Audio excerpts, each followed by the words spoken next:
second part of the discriminatory questions. The question is what is the difference between the char and varchar data type in SQL? Here, if we observe the char data type, both the char and varchar are used for the characters only. To store any character data, we can use a char or a varchar. But here the difference is if you are taking the char, it is a fixed length here. But varchar is a variable length. Here observation here. Here if I give the char of 3, let's see this one. If I give the char of 5, char of 5, assume here I am storing the ABC. I am storing the ABC. After that, here we are having the two leading spaces here. Okay.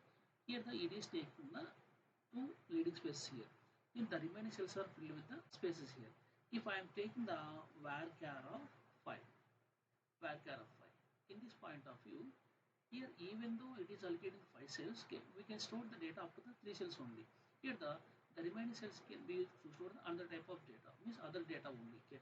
Means it can store the data up to the data only. Means in the case of the char point of view, if we are storing the less number of characters, the remaining space will be wasted.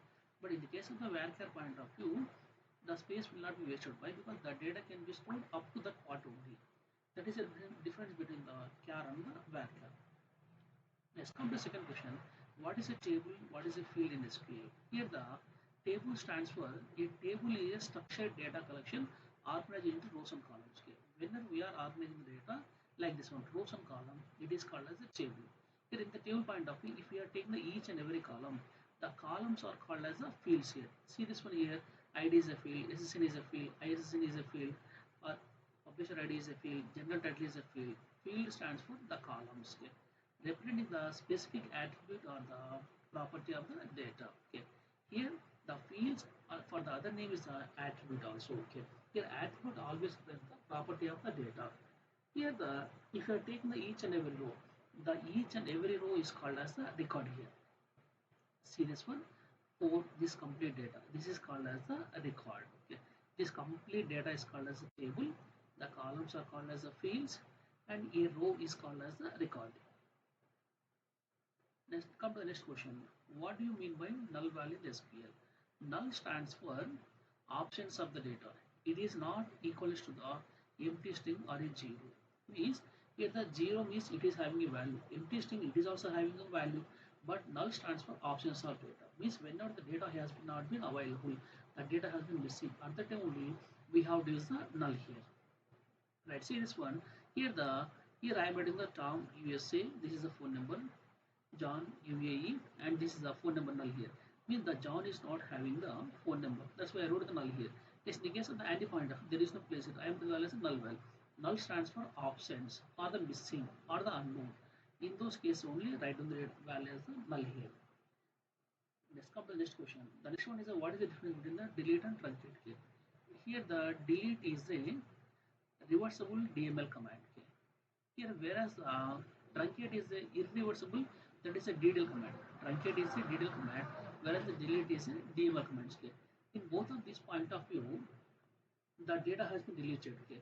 Here, if you want to delete any data at the time, we can write the delete from table name, delete from table name, where condition semicolon.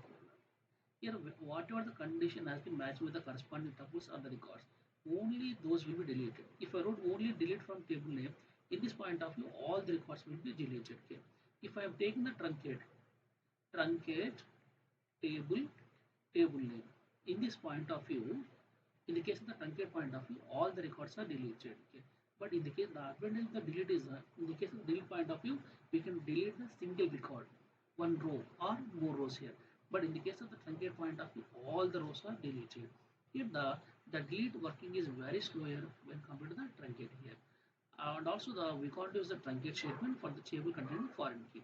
Whenever the table is having the foreign key, don't apply the truncate here. That is what is the difference between the drop and truncate key? In this point of view, here in the case of the drop point of view, assume here I am having the table like this one, student, SID, name on the marks here, 101 ABC 30, 102 BCD 40. Whenever I wrote the drop table, the table name is the student.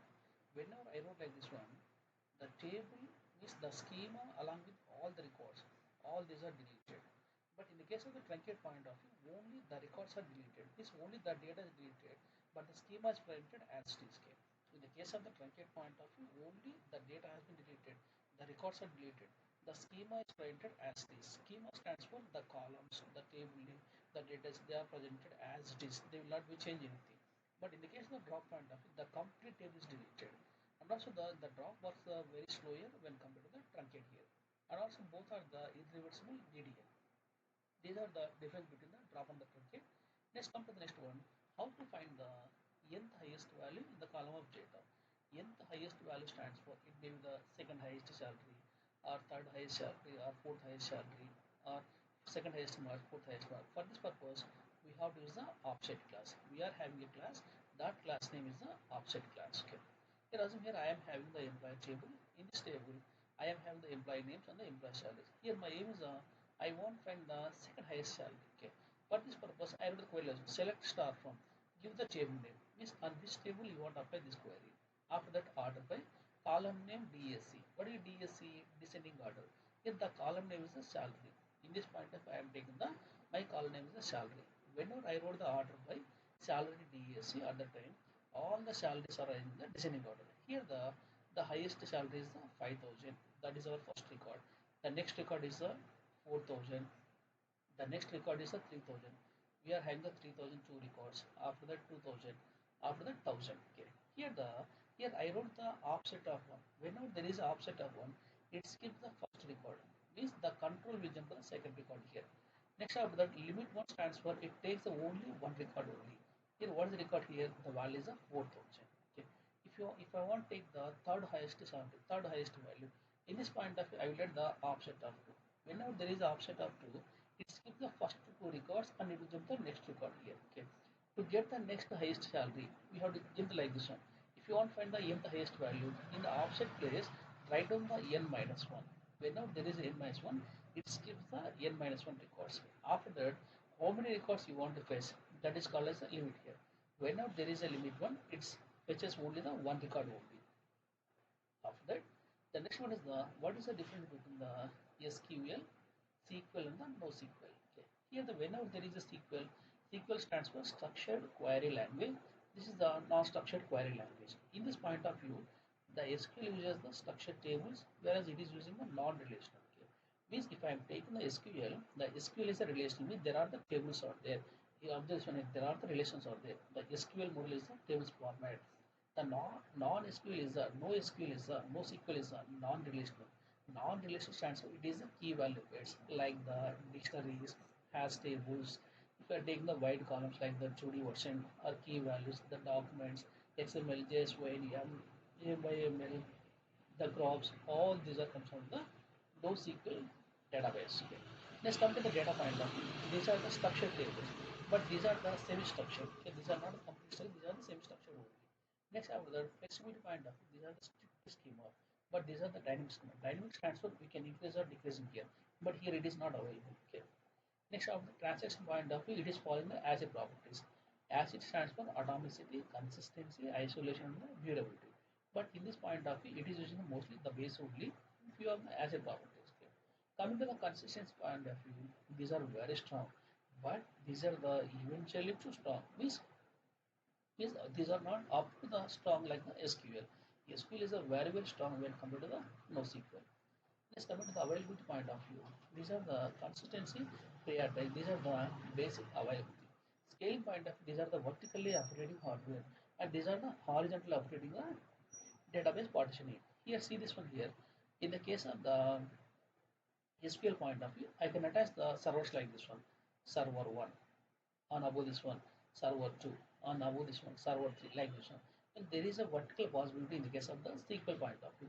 In the case of the NoSQL point of view, they can be organized as a horizontal only. They can be organized as the horizontal only. Horizontal in the case of the